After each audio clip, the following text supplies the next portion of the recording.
Court is now on the record in City of Conneaut versus Amber McHenry, 24 TRD 819.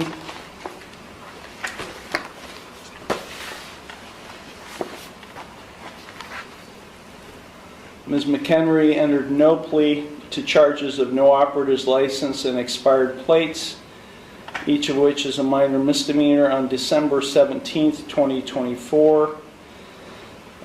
I scheduled it for a bench trial for January 8th of 2025.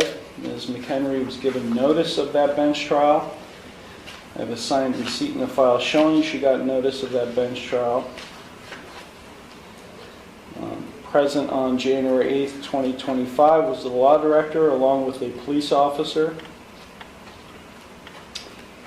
Ms. McHenry failed to appear. As a result of her failure to appear, I issued a warrant for her arrest. That was January 8th. It's now over a month later, February 11th, and Ms. McHenry is now turning herself in on the warrant. She's in the courtroom, and she is without an attorney. Ms. McHenry, why were you not here on January 8th of 2025? I have a question about the case. Ms. McHenry, sit down. This is not your courtroom. Sit in that chair.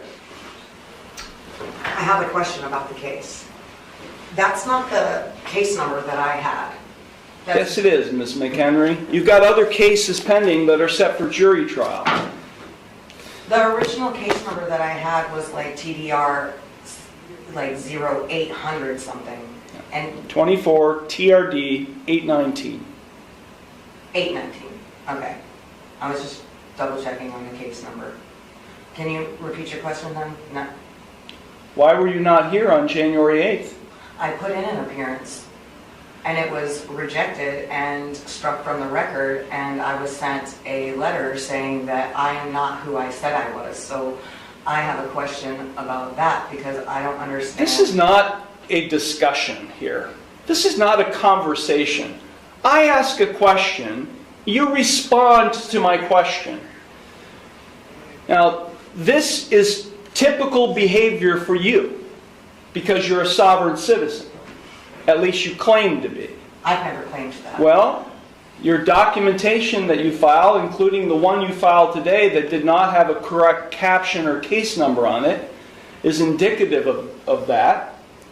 So let me ask you, Ms. McHenry, again, why were you not physically, personally present in the courtroom on January 8th, 2025 for your trial?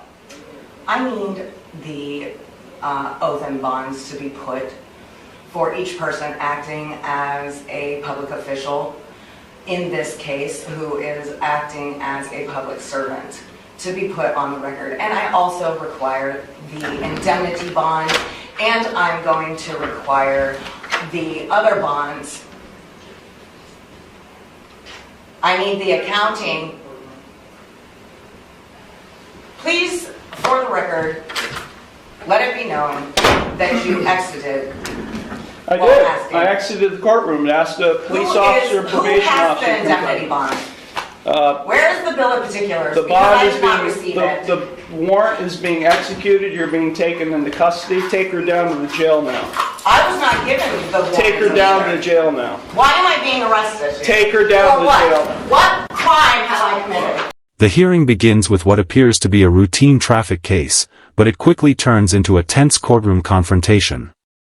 The judge explains that the defendant had previously received notice of a scheduled bench trial but failed to appear. As a result, a warrant was issued, and more than a month later, she voluntarily appears in court to address it. When the judge asks a straightforward question about why she missed her court date, the defendant repeatedly avoids giving a direct answer. Instead, she raises questions about case numbers, previously filed documents, and other issues that the judge says are unrelated to the matter before the court. As the exchange continues, the judge repeatedly instructs the defendant to answer the question. Rather than responding directly, she begins making demands for official bonds, records, and other documents, insisting that they be produced before the case can continue. The judge rejects those requests and attempts to keep